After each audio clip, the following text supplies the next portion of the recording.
على حبيبي. خوش مزاج انسان جو ہوتا ہے وہ ہر کام اچھی طرح سے کر لیتا ہے, اور ایک دفعہ طبیعت میں چڑچڑاپن پیدا ہو گیا اور جھنجھلانے لگی طبیعت تو کسی کام کا نہیں رہتا, پھر ذرا ذرا سی بات پہ جھنجھلاتا ہے اور الٹی الٹی پھینکتا ہے. اور یہ میں آپ حضرات کو بھی ایک بات عرض کر رہا ہوں آپ کے سامنے بھی, یہ بھی دین کی ایک بات ہے, اس کو بھی بیان کا حصہ سمجھیں کہ سب سے زیادہ فوکس انسان کو اپنے دماغ کو کرنا چاہیے کہ میرا دماغ سکون میں رہے. یہ یاد رکھو, ہر جسمانی بیماری کا علاج ہے, دماغ کی سیٹنگ جب ایک دفعہ آؤٹ ہوتی ہے تو وہ دوبارہ لائن پہ نہیں آتا. میں نے نفسیاتی مریض کبھی بھی مکمل ٹھیک ہوتے ہوئے نہیں دیکھے کہ پورا صحیح ہو گیا ہو. یہ بہت اہم بات ہے, اس کو نوٹ کر لیں. جو ذہنی مریض ایک دفعہ بن گیا, شاید لاکھوں میں کوئی ایک صحیح ہو جاتا ہے. اگر وہ صحیح بھی ہوتا ہے تو پورا صحیح نہیں ہوتا, تھوڑا سا پاگل رہتا ہے وہ. اور آپ دوسری یہ بات نوٹ کر لیں کہ پاگل تھوڑا بھی بہت ہوتا ہے. یہ بہت ہے, آپ اس کو مذاق نہ سمجھیں, یہ دین کا حصہ ہے یہ باتیں. پاگل تھوڑا سا بھی بولو بھائی بہت ہوتا ہے, پاگل میں تھوڑا بوڑا نہیں ہوتا. جو تھوڑا سا پاگل ہے وہ تھوڑا سا نہیں ہے, وہ کسی بھی وقت کچھ بھی کہہ دے گا.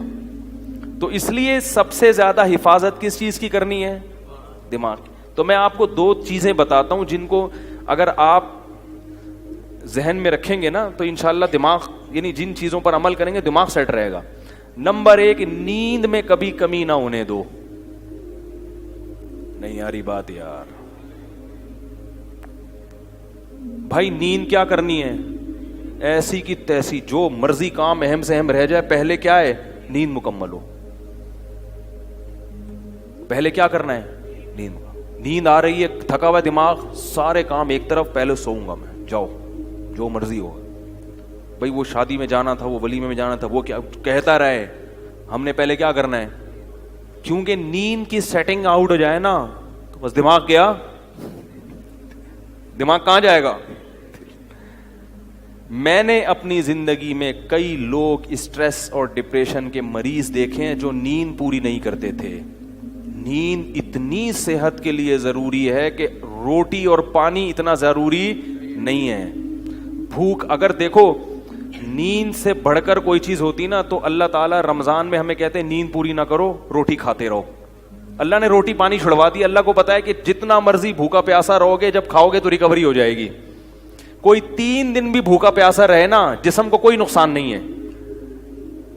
جب کھائے گا تو دوبارہ فٹ فاٹ ویسے کا ویسا ہی ہو جائے گا. لوگ 1 ہفتہ بھی بھوکا پیاسا رہتے ہیں, کوئی بیماری پیدا نہیں ہوتی. کمزوری ہوتی ہے وقتی, جب کھائیں گے پیئیں گے دوبارہ فریش ہو جائیں گے.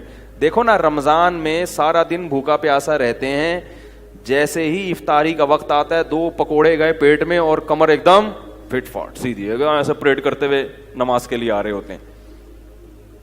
تو وہ رات کو نہ بھی کھائیں نا, صبح کھائیں گے تو یہ ایسے ہی ہو جائیں گے.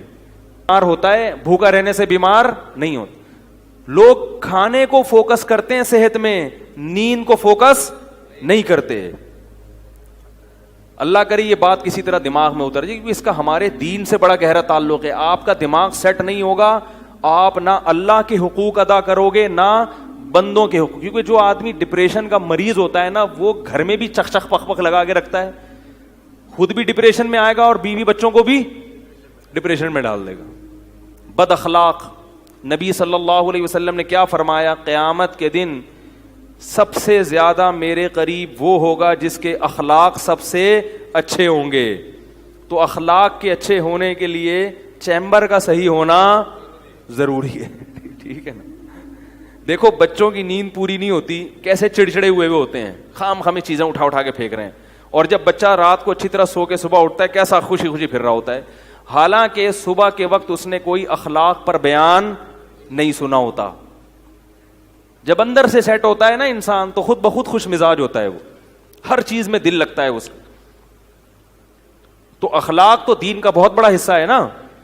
اللہ کی باتیں بھی سمجھ میں آئیں گی. اگر چیمبر ٹھیک نہیں ہے نا, تو کوئی اگر کہے کہ بھائی اگر نماز چھوڑ دو گے تو اتنے 1000 سال جہنم میں جلنا پڑے گا, تو آپ پہلے ہی جل رہے ہو, دماغ خراب ہے. بولے یار یہ پتہ نہیں کون سی شریعت ہے یار, ایک تو جہنم میں جلنا پڑے گا یار, اندر سے نا یہ ایسی ایسی باتیں کرے گا, کیونکہ اندر سے ویسے ہی خوش نہیں ہے, اوپر سے جہنم کی وعیدیں, تو اور اسٹریس میں آ جاتا ہے وہ کہ یار یہ کیا ہوا یار, ایک نماز چھوڑنے میں اتنے یہ کیا ہوا یار, تو بجائے یعنی دین سے بھی دور ہوگا. تو پہلی چیز کیا ہو گئی, بولو بھائی, نیند. نیند پوری کرنے کا مطلب یہ نہیں ہے کہ پوستیوں کی طرح سویا کرو, یہ مطلب نہیں ہے. یہ کیا مطلب ہے وہ میں ابھی بتاتا ہوں. دوسری چیز کیا ہے, دوسری چیز ہے ٹینشن نہیں لینی. ٹینشن نہیں لینے کا مطلب یہ نہیں ہے کہ آپ کو کبھی ٹینشن ہوگی نہیں. ہے تو دنیا میں کوئی ایسا شخص ہے ہی نہیں جس کے سارے کام صحیح ہو رہے ہوں. اس پر تو ایک مستقل بیان ہے میرا کہ دنیا میں یعنی انسان جو ہے نا ڈپریشن کا علاج کیا ہے, تو میرے 3-4 بیانات ہیں, وہ آپ تفصیل سنیں. میں ابھی مختصر ایک بات بتا رہا ہوں کہ دیکھو دنیا میں ساری چاہتیں کسی کی بھی پوری نہیں ہوتی. یہ تو ہو ہی نہیں سکتا کہ آپ جو چاہیں وہ ہو جائے. لوگ وزیر اعظم بنتے ہیں, جیل میں چلے جاتے ہیں, حقیقت ہے یہ.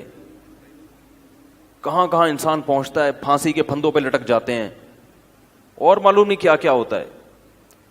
تو ساری چاہتیں نہیں پوری ہونے والی ہیں آپ کی. تو اب حل کیا ہے اس کا کہ بھئی ہر خواہش پوری کرو, یہ تو ہو نہیں سکتا. تو بھائی سمجھوتا کر لو. کیا خیال ہے, جب بھی کوئی مصیبت آئے پہلے تو کوشش کرو مصیبت نہ آئے. اپنی حماقتوں ایسی کام نہ کرو جس سے ٹینشن والا معاملہ پیدا ہو. میں نے بتایا تھا نا جمعے کے بیان میں, لڑکیوں سے دوستی لگانا, یہ چیزیں آپ کی ٹینشن میں اضافہ کریں گی, کمی نہیں کریں گی. حقیقت ہے یہ. تو یہ چرس پی رہا ہے, چرسیوں میں اٹھ رہا بیٹھ رہا ہے, چرس پینے سے ٹینشن بڑھتی ہے, کم نہیں ہوتی. جب نہیں ملے گی تو پاگل ہوگا نا. تو وہ کام, ایسے کام کرنا جس سے آپ غریب آدمی ہو لیکن رہنا اپنے مالداروں کے علاقے میں شروع کر دیا, اس سے ٹینشن بڑھے گی, احساس کمتری کا شکار ہو جاؤ گے.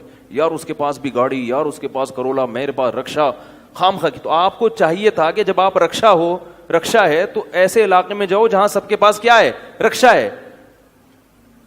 دکان پکوڑوں کی ہے اور سوچیں کروڑوں کی. یہ خام خواہ میں لوگ ٹینشن میں آئے ہوئے ہیں. میں نے ڈیفنس کے لوگوں کو بھی ٹینشن میں دیکھا ہے. 1000 گز کا بنگلہ ہے, کروڑوں روپے کما رہے ہیں, مگر ٹینشن میں. یہ میں ہوائی باتیں نہیں کر رہا. لوگ آتے ہیں کیوں ٹینشن میں کہ پڑوسی کے پاس اس سے بھی زیادہ ہے. تو یہ ٹینشنیں قدرت کی طرف سے نہیں ہیں, یہ آپ کی اپنی پالی ہوئی ہیں. تو حدیث میں نبی صلی اللہ علیہ وسلم نے فرمایا دنیا میں ہمیشہ اپنے سے کمتر کو دیکھو. یار میرے پاس رکشا ہے اور فلاں آدمی قسطوں پہ بھی رکشا خریدنے کی صلاحیت نہیں رکھتا, سڑکوں پہ فٹ پاتھوں پہ پڑے ہوئے ہیں. 3 دن پہلے صدر گیا میں تو دیکھا فٹ پاتھ پہ لوگ پڑے ہوئے ہیں. میں نے کہا یار یہ بھی لوگ ہیں, نہ گھر ہے نہ بال بچے. ایک کنوارے کا فون آیا, ایسے جیسے وہ نہیں ہوتی, کیا بولوں میں, ایسے طنز کر رہا تھا, کہہ رہے یار کوئی رشتہ ہی نہیں دیتا, یہ زندگی کوئی زندگی ہے. تو میں نے سوچا, میں نے کہا دیکھو وہ جو صدر میں فٹ پاتھ پہ پڑے ہوئے ہیں نا, ان کو کوئی دے گا رشتہ؟ میں نے کہا تمہیں ابا نے گھر میں رکھا ہوا ہے, روٹی پانی پنکھا سب مل رہا ہے, دعا کرتے ہیں اللہ کوئی انتظام کر دے. نہیں کر رہے تو ان لوگوں کو دیکھو جن کو روٹی پانی بھی نہیں مل رہا. تو اپنے سے کمتر کو دیکھا جائے دنیا کے معاملے میں, اس سے آپ احساس کمتری کا شکار نہیں ہوں گے. تو ٹینشن ختم کرنے کی ایک بہت بڑی ذریعہ یہ ہے کہ اگر پھر بھی کوئی مصیبت آ گئی تو تقدیر کا سوچا جائے کہ جو چیز مقدر میں ہے وہ ٹل نہیں سکتی. اور دنیا مسافر خانہ ہے, یہاں اگر ٹینشن ہے تو وہ بھی عارضی, یہاں کی خوشی بھی عارضی. ایک آدمی کے بچے بچھڑ گئے, طلاق ہوئی میاں بیوی میں, بیوی بچوں کو لے گئے فرار. اب وہ میرے پاس آیا, ایسے بیچارہ, ظاہر ہے بچے تو یاد آتے ہیں, ایسے اس کی حالت خراب, اسٹریس. تو میں نے کہا کیس کرو عدالت میں. کہہ رہے عدالت میں کیس سے کوئی فائدہ نہیں ہے, نہیں ملیں گے بچے. بہت میں نے حل بتائے, یہ کر لو, تمام حل ناکام. میں نے کہا پھر یوں کرو. کیا کرو؟ مٹی ڈال. میں نے کہا ڈاکٹر عافیہ صدیقہ کا سوچو, وہ عورت ہے, جیل میں ہے, اپنے بچوں سے دور ہے, مزید اولاد بھی نہیں ہو سکتے اس کے. تو میں نے کہا تمہارا اگر تمہیں جیل میں ڈال دیا جائے نا ابھی تو تم کہو گے چلو بچے نہ ملیں لیکن جیل سے تو باہر آؤں, یہی سوچو گے نا. اس کا سوچو کہ وہ ایک عورت ذات ہے, کئی سالوں سے جیل کے اندر پڑی ہوئی ہے, اور عورت کے لیے بچوں سے جدائی وہ بہت زیادہ مشکل ہے, مرد تو برداشت کر لیتا ہے. تو میں نے کہا اب جو چیز بس میں نہیں ہے اس پہ غم کرنا فضول, مٹی ڈالو ایسے اور شادی کرو اور مزید نئے بچے پیدا کرو. جب ادھر دوسری اولاد آئے گی تو ادھر سے ذہن آپ کا ہٹ جائے گا. کہتا ہے لوگ تانے دیں گے بچوں کو بھول گیا. میں نے کہا لوگوں کے پاس فالتو ٹائم بہت ہے, ٹھیک ہے نا, وہ تانے دیتے رہیں گے, لوگوں کے تانوں کی پرواہ مت. جب ایک چیز آپ کے بس میں نہیں ہے تو اس پہ سوچنا کیسا.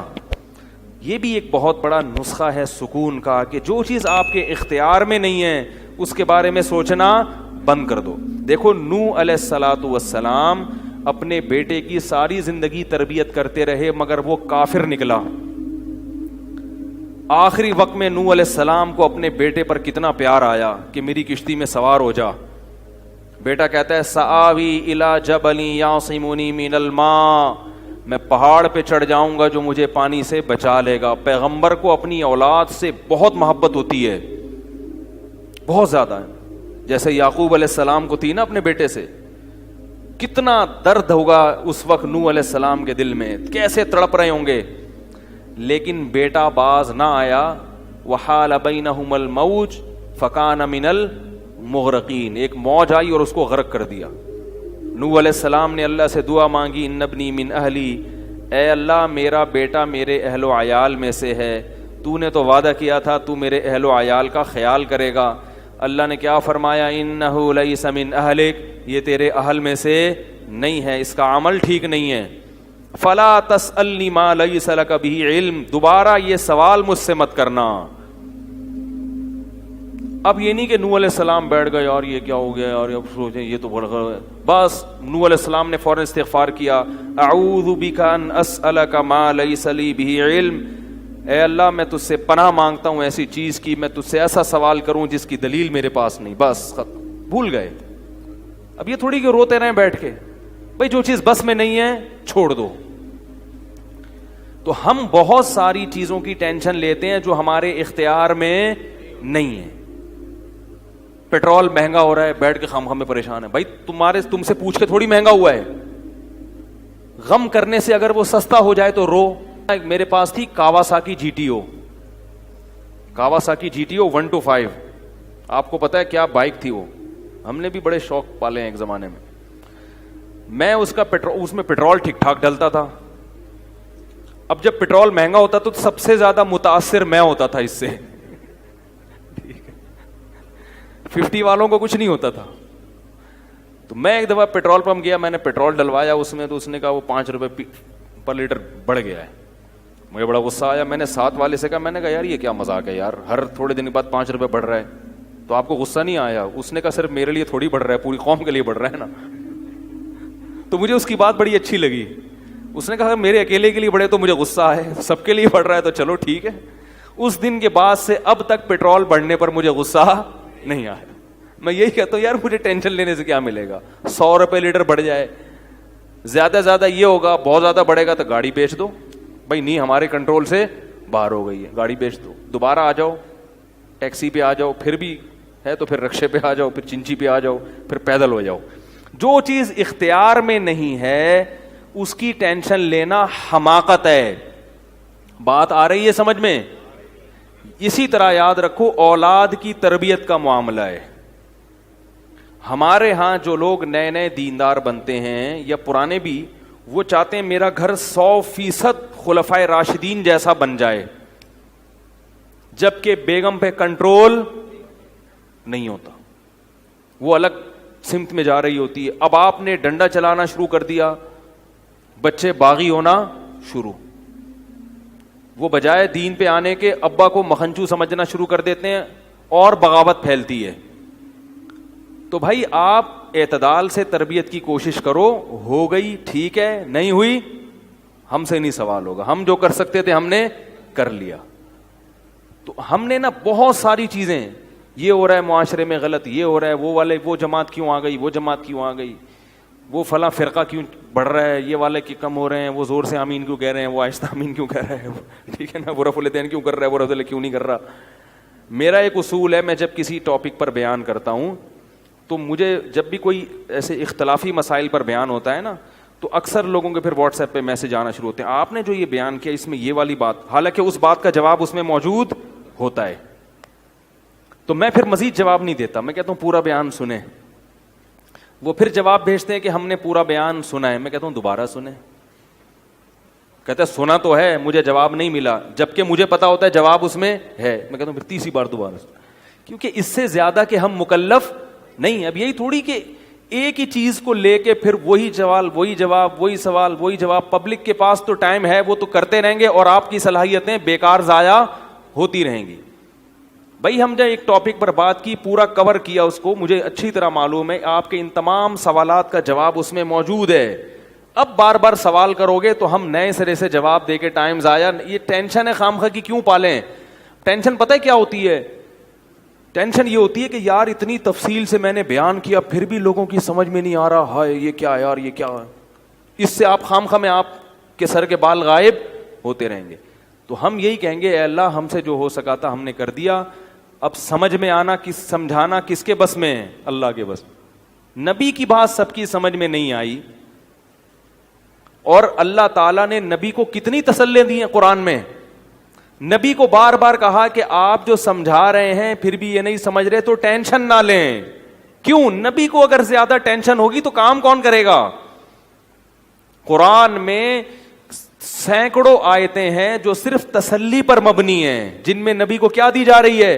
تسلی. لعلک باخع نفسک علی آثارہم, کہیں ایسا نہ ہو کہ ان کی ہدایت کے پیچھے آپ کی جان ہی ہلاک ہو جائے, یعنی غم سے. کیونکہ نبی صلی اللہ علیہ وسلم حیران ہوتے تھے کہ ان کو میں نے معجزے بھی دکھا دیے, اور میں نے بتایا کہ یہ بت ہیں جن جو نہ سن سکتے ہیں, نہ دیکھ سکتے ہیں, نہ بول سکتے ہیں, ہر طرح سے سمجھا دیا, ٹھیک ہے. اور میری 40 سالہ زندگی بھی انہوں نے دیکھی کہ زندگی میں کبھی میں نے جھوٹ نہیں بولا, امین اور صادق مشہور ہوں. اور یہ پیغمبروں کا انتظار بھی کر رہے تھے کہ ایک نبی آنے والا ہے.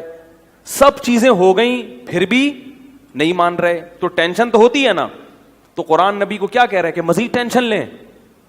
نہ قرآن ٹینشن کیا کر رہا ہے؟ کام. نہ ٹینشن نہ لیں, ٹینشن نہ لیں. انت علیہم بمسیطر, آپ ان پر نگہبان نہیں ہیں, داروغہ نہیں ہیں, گن پوائنٹ پہ نہیں لائیں گے آپ کسی کو, آپ سے سوال نہیں ہوگا. آپ بلغ ما ارسل الیک من ربک, آپ کا کام ہے پہنچانا. یہاں تک کہ اپنے سگے چچا ایمان نہیں لے کر آ رہے, جنہوں نے آپ کو پالا بچپن سے. چلو وہ تو دشمن تھے, وہ ایمان نہ لائیں تو انسان صبر کرتا ہے, یہ تو دشمن ہے. اپنے سگے چچا جنہوں نے بچپن میں پالا, کفالت کی آپ کی, 3 سال رسول اللہ صلی اللہ علیہ وسلم کا بائیکاٹ کیا ہے قریش نے, کھانا پینا بند کر دیا, شعب ابی طالب کی گھاٹی میں بند کر دیا بنی ہاشم کو, کہ ان کا 3 سال تک کوئی لنک نہیں ہوگا ان سے, تاکہ یہ رجوع کریں اپنے دین سے. ابو طالب بھی آپ صلی اللہ علیہ وسلم کے ساتھ اس گھاٹی میں بند ہوئے, ایمان نہیں لائے مگر اپنے بھتیجے کا ساتھ دیا. اتنے اچھے چچا لیکن ایمان نہیں لائے. کیسا نبی کا دل کڑتا ہوگا کہ نہیں ہوگا؟ موت کے وقت آ کے نبی نے کہا کہ ایک دفعہ کلمہ پڑھ لیں تاکہ قیامت کے دن آپ کی بخشش کر سکوں, سفارش کر سکوں, آپ کی اللہ سے بخشش کی دعا کر سکوں. کیسا دل مچلتا ہوگا نا. ابو طالب کو خیال آیا کلمہ پڑھنے کا. قریش کے جو سردار تھے انہوں نے ابو طالب کو دیکھنا شروع کر دیا کہ کلمہ, کتنا غصہ آیا ہوگا نبی کو ان سرداروں پہ کہ میرا چچا جس نے میری اتنی کفالت کی, مجھ سے اتنی محبت کی, آج وہ میرے سامنے جہنم کی آگ میں داخل ہو رہا ہے اور یہ کمبخت کھڑے ہوئے اس کو ورغلا رہے ہیں. ابو طالب نے چند اشعار کہے کہ اگر مجھے یہ ڈر نہ ہوتا کہ عرب کہیں گے کہ ساری زندگی اسلام نہیں لایا, موت کے وقت موت کے ڈر سے باپ دادا کا دین چھوڑ دیا, یہ ڈر نہ ہوتا تو آئے محمد آج میں تیری آنکھیں کلمہ پڑھ کے ٹھنڈی کر دیتا. لیکن اس کو انہوں نے غیرت کا مسئلہ بنا لیا کہ میں مروں گا تو سردار کہیں گے کہ یہ ایک زبان والا نہیں ہے. زبان تبدیل کر لی انہوں نے. کرنا تھا تو پہلے ہی مان لاتا نا, اب کیوں؟ اور وَلَقَدْ عَلِمْتُ بِأَنَّ دِينَ مُحَمَّدٍ مِّن خَيْرِ أَدْيَانِ الْبَرِيَّةِ كُلِّهَا, مجھے یقین ہے کہ محمد جو میرا بھتیجا دین لے کر آیا ہے تمام دنیا کے دینوں میں سب سے افضل ہے. لولا الحذار لولا الملامت او حذار مسبت, اگر ملامت کا خوف یا لوگوں کے برے بھلے کہنے کا خوف نہ ہوتا تو آج میں اپنے بھتیجے کی آنکھیں ٹھنڈی کر دیتا. کیسا دل کوڑا ہوگا میرے بھائی, کیسا, جس کو جہنم کی آگ کا یقین ہے اور ان کو معلوم ہے کہ میرا چچا جہنم کی آگ میں داخل ہونے والا ہے, کیسا تڑپ رہے ہوں گے. اور ابو طالب کی آنکھیں بند ہو گئیں.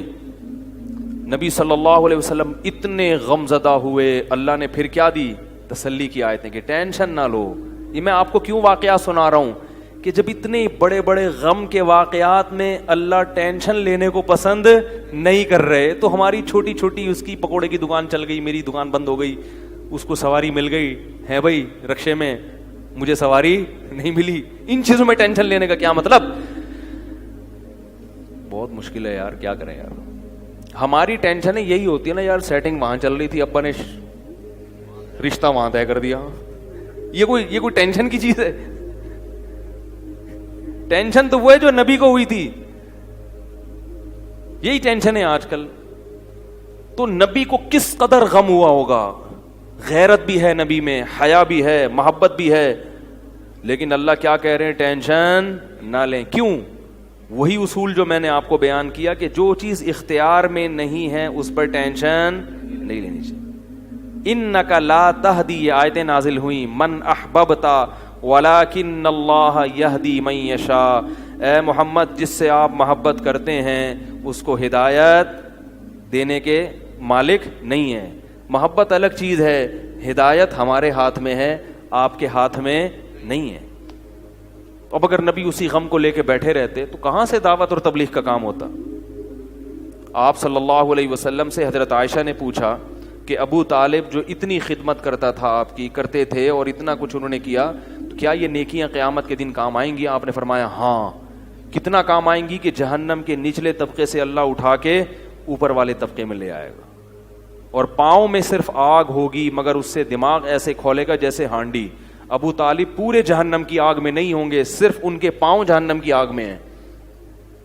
اس سے پتہ چلتا ہے کافر کی نیکیاں کام تو آتی ہیں مگر عذاب کم کرنے میں, عذاب ختم کرنے میں نہیں. بھی ہم دیکھتے ہیں کہ دنیا میں بہت کچھ غلط ہو رہا ہے, دلائل کے انبار لگا دو پھر بھی لوگ نہیں مانتے, اور فرقواریت, ایک دوسرے پہ طعن و تشنی, گھریلو حالات میں گڑبڑ. تو اس میں اگر آپ ٹینشن لینا شروع کر دو گے تو پھر سوائے ڈپریشن کی گولیوں کی ایک نئی ٹینشن لگ جائے گی. جس دن گولی نہیں کھائی اس دن عجیب سا ہو گیا. ڈپریشن کا مریض کو جس دن گولی نہ ملے وہ خود گولی کی طرح بن جاتا ہے, وہ پھر کئی لوگوں کو گولیاں کھانی پڑتی ہیں اس سے بات چیت کے بعد.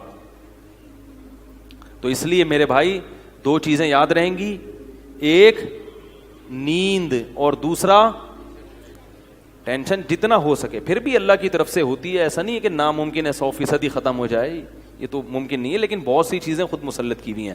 رہا مسئلہ نیند کا, اب یہ ٹاپک پورا چینج ہو گیا تو میں مکمل ہی کر دوں. نیند کا مطلب یہ نہیں ہے کہ پوستیوں کی طرح ٹھیک ہے پڑے رہو کہ بھئی مفتی صاحب نے بیان کیا ہے کہ سونا بہت ضروری, سو رہے ہیں, اٹھ ہی نہیں رہے. سمجھ رہے ہو؟ یہ مطلب نہیں ہے. جیسے کھانا اس وقت فائدے مند دے گا جب بھوک لگ رہی ہے, اور اتنا کھانا فائدے مند دے گا جتنی بھوک ہے. زیادہ کھاؤ گے تو طاقت اور توانائی نہیں آئے گی, پھٹو گے. جیسے کہ لوگ پھٹ رہے ہیں, فلاں ایک دھماکے کے ساتھ پھٹ گئے, خبریں آتی رہتی ہیں, بیٹھے بیٹھے پھٹ گئے, رگیں پھٹ رہی ہیں نا. تو نیند کا مطلب یہ ہے کہ گہری نیند حاصل کی جائے, چاہے وہ تھوڑی دیر کی ہو. سمجھ رہے ہو؟ اب اس پہ باقاعدہ ٹائم لینڈر والے نا ایک سلیپ مینجمنٹ کرواتے ہیں, وہ میں نے کی بھی ہے سلیپ مینجمنٹ کی, اگرچہ میرا بھی اس پر پورا عمل ہے نہیں, لیکن بہرحال کی بھی ہے وہ میں نے. تو سلیپ مینجمنٹ ایک وہ کر لیں تو اچھا ہے ٹائم لینڈر والوں کے پاس جا کے, ورنہ اس کا خلاصہ یہ ہے کہ آپ رات کو جلدی سوئیں اور صبح جلدی اٹھیں. سمجھ رہے ہو؟ رات کی جو تھوڑی نیند ہے وہ دن کی زیادہ نیند سے بہتر ہے. ایک کام تو یہ. دوسرا, دن میں لازمی سوئیں. یہ جو صبح سے لے کے رات تک کا وقت ہے یہ بہت لمبا ہوتا ہے. لوگ اس دوران سوتے نہیں ہیں, اس لیے ہر وقت تھکے تھکے سے رہتے ہیں. ابھی دیکھو میں کتنا فریش لگ رہا ہوں, آپ کو نہیں لگ رہا؟ کیونکہ میں دوپہر کو سویا ہوں. دوپہر کو آپ اگر سو جاؤ, آپ رات 12, 1, 2, 3 بجے تک فریش رہو گے, فٹ فاٹ, ایسا دماغ سیٹ رہے گا آپ کا. تو قیلولہ جو ہے نبی صلی اللہ علیہ وسلم نے فرمایا قیلوا فإن الشیطان لا تقیل, قیلولہ کرو, شیطان قیلولہ نہیں کرتا. اب غیر مسلموں نے بھی یہ شروع کر دیا ہے قیلولہ. چائنا میں پوری قوم دوپہر کو سونے لگی ہے. تو دوپہر کو لازمی سونا ہے. اب لوگ یہ کہتے ہیں ایکچولی ہمارے مسائل گئے, بولو میں سوؤں گا, جاؤ جو مرضی کرنا ہے. آفس میں اگر سونے کا ٹائم نہیں ملتا, مسجد میں نماز پڑھو, تھوڑی دیر کے لیے وہیں لیٹ جاؤ, اور موبائل بند کر دو. لوگوں سے کہو چپ کر کے تھوڑی دیر رہنا, چپ بھی کر دیا کرو. ہر وقت کیا کر رہے ہو آپ؟ سونے کے لیٹو گے نا, اور بھائی دوسرا دوست آ جائے گا, وہ بھی آپ کے ساتھ ہے سونے کے لیے, پھر گپ شپ شروع کر دے گا. بولے گا یار تھوڑی دیر سونے دو, آنکھ بند ہونے دو, اٹھ کے تسلی سے باتیں کریں گے. آفس کا ٹائم ہے نا, باتیں کرنے کے لیے تو ہے. مسئلہ یہ ہوتا ہے کہ سونے کے لیے لیٹتے ہیں تو باتیں کر رہے ہیں. تو بھائی باتیں, موبائل بند. شیطان کہے گا کوئی ایمرجنسی کال نہ آ جائے. بولو اس سے زیادہ ایمرجنسی میرے لیے کچھ بھی نہیں ہے کہ مجھے اس وقت کیا کرنا ہے, سونا ہے. دوپہر کو آدھا گھنٹہ 1 گھنٹہ, یعنی اس پر نہیں ہے کہ دورانیہ کتنا لمبا ہو, اس پر ہونا چاہیے کہ نیند چاہے 10 منٹ کی گہری نیند کی علامت ہے خواب آنا شروع ہو جائے. کوئی خواب آ گیا نا تو سمجھو کہ گہری نیند ہے. تو گہری نیند ہونی چاہیے, تھوڑی دیر کی ہو لیکن نیند گہری ہو, سب بالکل فریش ہو جاؤ گے آپ. اور رات کا بھی ایسا ہی ہے کہ جب لیٹے ہو, اچھا یہ لوگ کہتے ہیں کہ ہم لیٹتے ہیں تو نیند نہیں آتی, تو جب ایک روٹین ہوگی نا سونے جاگنے کی تو پھر نیند آنا انشاءاللہ شروع ہو جائے گی. نیند ایک عجیب چیز ہے کہ جب آپ کی روٹین ہونا تو پھر روٹین پہ تو چند دن پرابلم ہوگی. البتہ وہ لوگ جن کے کاموں کی کوئی ترتیب ہی نہیں ہے, یعنی وہ تو کام ایسے ہیں کہ وہ شیڈول بن نہیں پاتا ان کا, تو پھر ان کے لیے یہ سیٹنگ نہیں ہے. ان کے لیے کہ پھر جب موقع ملے سو جاؤ, لیکن دوپہر کو ان کے لیے بھی سونا ضروری ہے. تو سونے کو کریں اور گہری نیند ہونی چاہیے. اور رات کے وقت چائے نہ پئیں, اس سے نیند خراب ہوتی ہے. کافی, چائے, گٹکے, پان, یہ سب نیند کو ختم, نسوار یہ نیند کو ختم کر دیتی ہیں ساری چیزیں. تو کہاں سے کہاں بات چلی گئی. ہمارے ایک دوست تھے, نیند نہ ہونے کی وجہ سے دل کے مریض بن گئے وہ. اور یاد رکھو نیند کا مطلب یہ نہیں کہ آپ نے چند دن دفعہ نیند نہیں ہوئی تو بیمار ہو جائیں گے, یعنی بہت عرصہ نیند نہ ہوئی تو بیمار ہوں گے. 2-4 دفعہ بھی اگر ایسا ہو گیا نا کہ کچھ دن یعنی 5-6 دن تک نیند مکمل نہ ہوئی, اس سے بھی بیماری کا اٹیک ہو سکتا ہے. ہمارے ایک جاننے والے وہ 2 دن نہیں سو سکے, ہمیشہ کے لیے دل کا عارضہ ان کو لاحق ہو گیا, حالانکہ صرف 2 دن نہیں سو سکے تھے. اس لیے جیسے سانس ہے نا 24 گھنٹے چاہیے, ایسے ہی نیند بھی لازمی چاہیے انسان کو, ورنہ کوئی بڑی بیماری اٹیک کر لیتی ہے انسان کے اوپر. ہاں جوانی میں پتہ نہیں چلتا, تھوڑا سا عمر زیادہ ہو پھر تو بہت بڑے مسائل ہو جاتے ہیں. کہاں سے کہاں بات چلی گئی, لیکن آپ کے فائدے کے لیے ہوگی. اور دوسری بات یہ کہ جیسے خود اپنی نیند کا خیال کرتے ہیں تو گھر میں خواتین کی نیند کا بھی خیال کیا کریں. بعض لوگ چنگیز خان بھر کے گھر میں داخل ہوتے ہیں, بیگم سو رہی ہے, ٹھڈا مار کے اٹھائے, چلو اٹھ کے چائے بنا میرے لیے. اب وہ بیچاری اڑ گئی تو اس کی نیند ختم ہو گئی, کیونکہ ایک دفعہ جب انسان اڑ جائے تو پھر دوبارہ نیند آنا مشکل ہوتا ہے.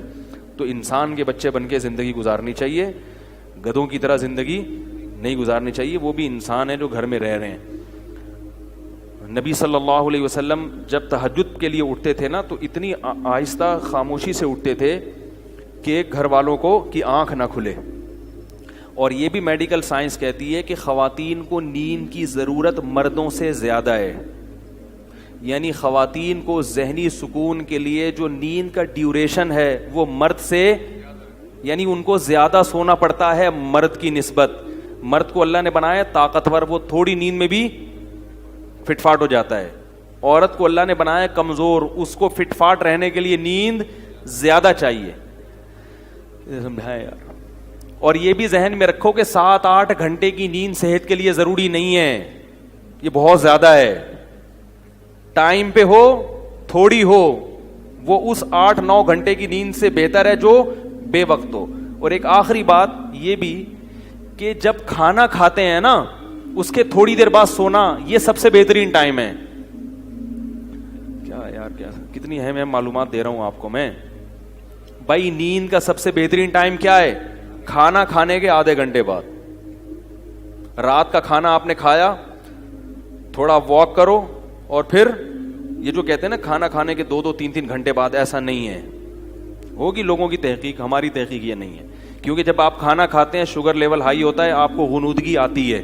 جیسے ہی غنودگی آئے تو فطرت کہہ رہی ہے کہ اب کیا کرو, سو جاؤ. دوپہر فوراً سو جاؤ, رات کو تھوڑا سا واک کر کے تاکہ تہ بیٹھ جائے تھوڑی سی. یہاں رکھا ہوا ہے ابھی ایک دم لیٹ گئے تو پھر اوپر نہ آ جائے وہ. تو رات کو جب آپ نے کھانا کھایا ہلکا پھلکا, کیونکہ شریف لوگ ہیں, کھایا کھانا, تھوڑی سی واک کی, ایک دم تھوڑی طبیعت بوجھل ہونا شروع ہوگی تو اس وقت فوراً سو جاؤ. اگر اس وقت نہیں سوئے, اس بات کا امکان ہے کہ نیند غائب ہو جائے گی اور کھانا ہضم بھی نہیں ہوگا. نیند سے بہتر کوئی ہاضم نہیں ہے. دیکھو قدرت کبھی غلطی نہیں کرتی, فطرت جو ہے نا کبھی بھی گڑبڑ نہیں کرتی. فطرت کا ایسا خاندانی سیٹ اپ ہے نا ہماری باڈی میں, فطرت جو کام کرا رہی ہے نا وہ وہی کام اس وقت کرنا آپ کے لیے بہتر ہوتا ہے. کھانا کھا کے نیند آتی ہے کہ نہیں آتی؟ تو یہ خام خمیں نہیں آتی, کیونکہ اللہ کو معلوم ہے کہ اب کھانے کے لیے, ہضم کرنے کے لیے سونا ضروری ہے. لہذا اللہ چاہتے ہیں کہ آپ سو جائیں, تو نیند فطرت مسلط کر دیتی ہے اور آپ سوتے نہیں ہیں. آپ کہتے ہیں ابھی تو کھایا ہے ہم نے, ابھی کیوں سوؤں, ابھی تو ہمارا جاگنا شروع ہوا ہے. کیونکہ سارا جو بلڈ کا سرکولیشن ہے وہ معدے کی طرف جاتا ہے, دماغ اوپر سے کیا ہو جاتا ہے, خالی. دماغ کام کرنا چھوڑے گا تو اب فطرت کیا کہہ رہی ہے, سو جاؤ, تاکہ بلڈ کا سرکولیشن معدے کی طرف رہے اور وہ کھانا ہضم کرنے پہ زور لگائے. تو اس وقت آپ جب کھانا کھا کے آدھا پونا گھنٹہ بعد سو گے, نیند بھی خاندانی آئے گی. 3-4 گھنٹے گہری نیند سو کے اٹھ جاؤ, بالکل فٹ فاٹ فریش فاش ہو جاؤ گے آپ. ایسا مزہ آئے گا. وہ اس کا فائدہ یہ بھی ہوگا کہ وہ سارا کھانا جزو بدن بنے گا, وہ انرجی آپ کی اسٹور ہو جائے گی. سمجھائیں اللہ کے بندو, انرجی کیا ہو جائے گی, اسٹور. پھر جب اٹھو گے نا جسم میں طاقت بھی ہوگی, فریش بھی ہوگے, پھر اپنے کاموں میں لگ جاؤ. سمجھ میں نہیں آ رہی میرا خیال ہے. پھر اگر تھک گئے, پھر غنودگی آنا شروع ہوئی, تو دوپہر کو قیلولہ کرنا ہے. اس سے پہلے یہ نہیں کہ پھر سو جاؤ. باقاعدہ جو لیٹنے والا سونا ہے وہ 2 ٹائم ہونا چاہیے, لیٹ کے سونا. ایک رات کو 3-4 گھنٹے گہری نیند والا, اور ایک دن میں قیلولہ. اس کے بعد اگر درمیان میں کہیں نیند آتی ہے نا, جیسے کیونکہ یہ بھی بڑا لمبا, آپ سو گئے رات کو 10 بجے گہری نیند, 11, 12, 1, 2 بجے اٹھ جائیں آپ, 4 گھنٹے بہت ہیں. گہری نیند میں 4 گھنٹے, 2 بجے اٹھیں, غسل کریں, فریش ہو جائیں, فٹ فاٹ ہو جائیں, اپنے کاموں میں مشغول, لیپ ٹاپ لے کے بیٹھ جائیں, تہجد پڑھیں, تلاوت کریں, کچھ نہیں تو اچھلیں کودیں. ٹھیک ہے نا. اب سونے کا کیا فائدہ بھائی, کیونکہ زیادہ سونا بھی نقصان دہ. اب آپ دوپہر سونا ہے نا, تو درمیان میں وقت بہت لمبا ہے. اب اگر آفس میں کہیں نیند آ رہی ہے تو پھر 5 منٹ کے لیے بھی کہیں سر رکھ کے سو جائیں گے نا, وہ بہت زیادہ فریش کر دے گا آپ کو. یہ تجربہ کریں, آپ کو مزہ نہ آئے پیسے واپس. آپ دیکھو آپ کا ٹائم اتنی کم ڈیوریشن ہوگا نیند کا, باقی سارا ٹائم کام کے لیے بچے گا اور ہر وقت فریش رہیں گے آپ. یہ باتیں بتانے کے لوگ 50-50 ہزار روپے لیتے ہیں, جو میں آپ کو فری پھوکڑ میں بتا رہا ہوں. سمجھ رہے ہو, ایک بندے سے لیتے ہیں جو فری پھوکڑ میں بتا رہا ہوں میں. اور یہ باتیں بھی ہم نے پیسے دے کے سیکھی ہیں, فری میں بھی نہیں ملی ہم کو. سمجھ میں آ رہی ہے بات. 3-4-24 گھنٹے میں آپ بمشکل 5 گھنٹے سو گے, لیکن ہر وقت فریش نظر آؤ گے آپ, اور صحت اچھی ہوگی, کولیسٹرول ختم ہو جائے گا, ویٹ کم ہو جائے گا آپ کا. سمجھ رہے ہو. تو جب درمیان میں نیند آئے نا تو لیٹ کے نہیں سونا, ایسے سونا ہے جیسے گورنمنٹ کے آفیسر دفتروں میں سوتے ہیں, پولیس والے جیسے تھانے میں سوتے ہیں. وہ باقاعدہ لیٹ کے نہیں, وہ ہر وقت ایسے منہ پہ ٹوپی رکھ کے سو رہے ہوں. FIR کٹوانے جاؤ تو خراٹے لے رہے ہوں گے, اٹھانا پڑتا. مجھے اچھی طرح یاد ہے, میں ایک جگہ کہیں گیا سفر پہ, کام بہت زیادہ تھا, تو اب دن رات سے جاگے 10 بجے نا ہم کلاس لے رہے تھے کہیں, بہت سخت نیند آنے لگی. تو کلاس میں 10 منٹ کا وقفہ ہوا, چائے اور وہ جو بھی وقفے ہوتے ہیں کافی. تو مجھے یہ فلسفہ معلوم تھا کہ بھئی اب اگر سو گئے لمبا تو دوپہر کا قیلولہ وہ نہیں ہو سکتا, اس کو بچانا ہے, وہ ضروری ہے. تو مجھے یاد ہے میں تھا اور میرے ساتھ ایک اور بھی تھے, آفیسر تھے, وہ کسی گورنمنٹ کے ادارے میں. ہم دونوں گئے, ہم نے کہیں کونا کھانچا تلاش کیا, چادر بچھائی, 5 منٹ کے لیے الارم لگا کے لیٹے ہیں کیونکہ صرف ہمارے پاس 5 منٹ تھے. واقعتاً 5 منٹ میں اتنی گہری نیند آئی ہے, 5 منٹ الارم بجا تو پتہ ہی نہیں چل رہا تھا ہم کہاں ہیں. یہ ہوتا ہے جب آپ تمیز سے سوتے ہو نا اس شیڈول کے تحت, تو ایسا ہی ہوگا. ابھی کیا لیٹے ہوئے ہیں, کروٹیں بدل رہے ہیں, نیند ہی نہیں آ رہی, کوئی شیڈول ہی نہیں ہے. تو 5 منٹ سوئے ہیں, اس کے بعد وضو کیا, آ کے بیٹھے, اتنے فریش کہ بالکل فٹ فاٹ. تو یہ بہت اہم چیز ہے. اس سے کیا آپ کے چیمبر کیا رہے گا, چیمبر صحیح کام کرے گا. کیونکہ جیسے نیند صحت کے لیے ضروری ہے, غیر ضروری نیند صحت کے لیے نقصان دہ بھی ہے. دماغ موٹا ہو جاتا ہے, جو زیادہ سوتے ہیں نا وہ ذہین نہیں ہوتے, نظر کمزور ہو جاتی ہے ان کی, کولیسٹرول بڑھنے لگتا ہے جسم میں. جو بے وقت سوتے ہیں ان کو شوگر کی بیماری پیدا ہوتی ہے. سمجھ میں نہیں آ رہی یار کیا کر, بے وقت سونے سے کون سی بیماری پیدا ہوتی ہے؟ کیونکہ آخری بات, ہر بات آخری کہہ کے آخری چلا رہا ہوں, ٹاپک تو مکمل ہو نا. دیکھو آپ نے دیکھا ہوگا مرغیاں غروب آفتاب ہوتے ہی ڈڑبوں کے اندر گھستی ہیں, اور جیسے ہی صبح کا سورج طلوع ہوتا ہے مرغا پہلے اٹھتا ہے کیونکہ وہ نر ہے, اس کو کم نیند چاہیے نا. آدمیوں کو نیند کم چاہیے ہوتی ہے, لیڈیز کو زیادہ. تو مرغا پہلے اٹھ کے اذانیں دینا شروع کر دیتا ہے, بھائی میں اٹھ گیا ہوں, ڈیوٹی دینا شروع اس نے. تبھی حدیث میں آتا ہے مرغے کو برا بھلا مت کہو, یؤذن للصلاۃ, وہ نماز کے لیے جگاتا ہے. کیسے اللہ نے اس کی شیڈو, وہ شکر ہے ہمارے ہتھے, ہماری ٹریننگ میں آتا نا تو مرغا 11 بجے سو کے اٹھ رہا ہوتا. ٹھیک ہے, اور مرغیاں 1:45 بجے, کیونکہ وہ لیڈیز ہیں. کتنی اچھی, کیونکہ ان کو جو ایسا ہونا نا, اللہ نے وہ سافٹ ویئر ان میں انسٹال کر دیے, اور انسانوں کی دسترس سے ان کو کیا کر دیا, آزاد. جیسے ہی سورج غروب ہوگا مرغیاں ڈڑبوں کی طرف جائیں گی, مرغا بھی جائے گا, ساری دن بھر کی شرارتوں سے توبہ کرے گا, استغفار کرے گا, اس کے بعد ڈڑبے کی طرف جائے گا, اور سر اپنا جو ہے نا پر کے اندر دے کے ایک ٹانگ پہ کھڑا ہو کے سو جائے. سارے پرندے یہی کرتے ہیں, کوے بھی یہی کرتے ہیں. پھر جیسے ہی 4 بجیں گے, صبح صادق ہوگی, مرغے نے اٹھ کے اذانیں دینا شروع, کیسا فریش. اور مرغیاں سورج نکلتے ہی پھڑپھڑانا, ایسے ہی چہکنا شروع کریں گی. کچھ جانور ایسے ہیں جن کو دن اور رات کا ہوش نہیں ہوتا, کتا اور بلی, ان کے لیے دن اور رات کیا ہیں, برابر ہیں. جب نیند آئے گی سو جائیں گے, کوئی شیڈول نہیں ہے. اور کچھ جانور ایسے ہیں جو بالکل الٹے چلتے ہیں, وہ الو ہے, رات میں جاگتا ہے اور دن میں سوتا ہے. انسان, میڈیکل سائنس یہ کہتی ہے کہ انسان پہلی قسم کے حیوانات میں سے ہے کہ جن کے قدرت نے سونے اور جاگنے کا شیڈول بنایا ہے. میڈیکل سائنس بھی یہ کہتی ہے اور قرآن سے بھی یہ ثابت ہے. میڈیکل سائنس یہ کہتی ہے کہ آپ کے جسم میں اللہ نے گھڑیاں لگائی ہوئی ہیں جو دن اور رات کا تعین کرتی ہیں. رات کو آپ کے جسم میں کیمیکل خارج ہوتا ہے دماغ میں جو اس کا تقاضا کرتا ہے کہ آپ سو جائیں. اگر آپ رات کو نہیں سوئیں گے آپ کو شوگر کی بیماری ہوگی. ہمارے ایک جاننے والے تھے, شوگر کے بچنے کی ہر ممکن کوشش کی مگر پھر بھی شوگر ہو گئی. ڈاکٹر نے بتایا کہ آپ چونکہ رات کو جاگتے ہیں دن میں سوتے ہیں اس لیے شوگر ہوئی ہے. آپ سرچ کر لیں نیٹ پہ جا کے, آپ کو پتا چلے گا کہ رات کو دیر سے سونے سے کیا پیدا ہوتا ہے. بلی رات کو دیر سے سوئے گی, شوگر نہیں ہوگی, کیونکہ بلی ان حیوانات میں داخل نہیں ہے جن کا انسان کا شیڈول اللہ نے بنایا ہے. میڈیکل سائنس سے بھی اور قرآن بھی کہتا ہے, اس سے قرآن کا بھی برحق ہونا ثابت ہوتا ہے کہ جعل لکم اللیل لباسا والنہار معاشا, اللہ نے دن کمانے کے لیے اور رات سونے کے لیے بنائی ہے. اور رات 12 بجے پیک پہ ہوتی ہے, ہم نے رات کی ڈیفینیشن ہی چینج کر دی. ہمارے یہاں رات 3 بجے شروع ہو رہی ہے. رات کا مطلب عشاء کا وقت رات داخل ہو گئی, اور 12 بجے رات اپنی انتہا پر ہوتی ہے. لہذا ڈاکٹر یہ کہتے ہیں کہ رات 12 بجے کا ٹائم گہری نیند میں گزرنا چاہیے. آدھی رات 12 بجے ہو چکی ہوتی ہے, اور ہمارے یہاں 12 بجے سوچ رہے ہوتے ہیں اب کیا پکے گا گھر میں, ہیں 12 بجے کیا کر رہے ہوتے ہیں, آج کیا پکے گا.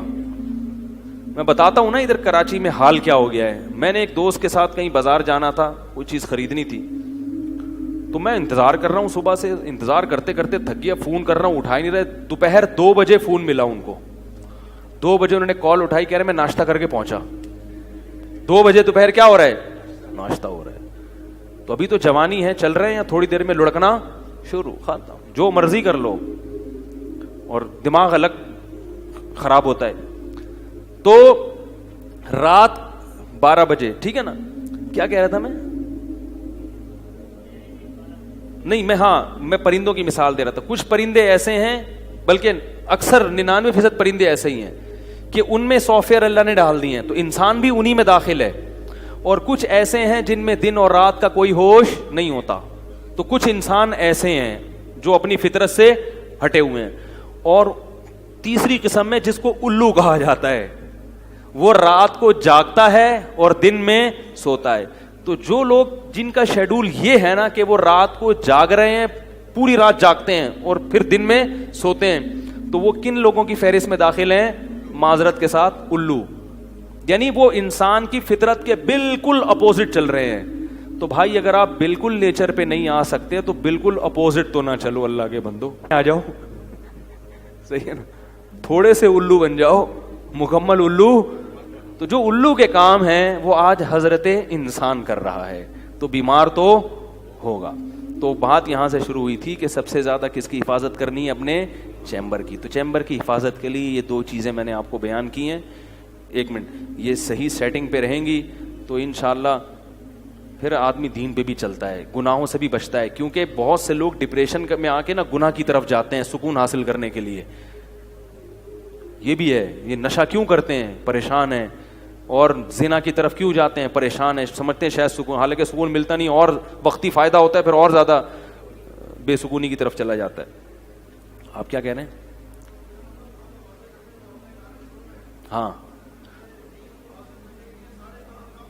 ہاں نماز نہ چھوڑیں. ہاں ایسا نہ ہو کہ دین کے لیے نماز بھی چھوڑ دیں, نماز اپنے ٹائم پہ پڑھنی پڑے گی. ہاں یہ بہت اچھا انہوں نے لقمہ دے دیا کہ سارے اہم کام کا اور ایسا بھی نہیں کیونکہ مر رہا ہے تو بھی آپ نے کہا میں چونکہ سو رہا ہوں. مفتی صاحب ابا کو اٹیک ہو گیا, آپ کہہ رہے ہیں مفتی صاحب نے کہا تھا کہ ایسا, یہ ہر بات کا مطلب سمجھنا چاہیے, سمجھ رہے ہو, ابا کو اٹیک ہو گیا وہ یوں پڑے ہوئے, آپ کہہ رہے ہیں مفتی صاحب نے بولا تھا کچھ بھی ہو جائے میں تو سوؤں گا. تو بھائی وہ تو پھر کرنا ہے نا جا کے. نماز کے بعد کھڑے ہو کر دعا مانگنا کیسا ہے, ثابت نہیں ہے, باقی کوئی مانگنا چاہے تو. کیا بسم اللہ الرحمن الرحیم کی 786 لکھا جا سکتا ہے؟ خلاف سنت ہے, بسم اللہ پوری لکھنی چاہیے. درخت لگانے کے حوالے سے آپ نے مختصراً بات کرنی تھی, درخت لگاؤ مہم. ہاں بھائی دیکھو یہ جو درخت لگے ہوئے ہیں نا آج کل, اس کا کیا نام ہے, یہ جو درخت لگے ہوئے ہیں,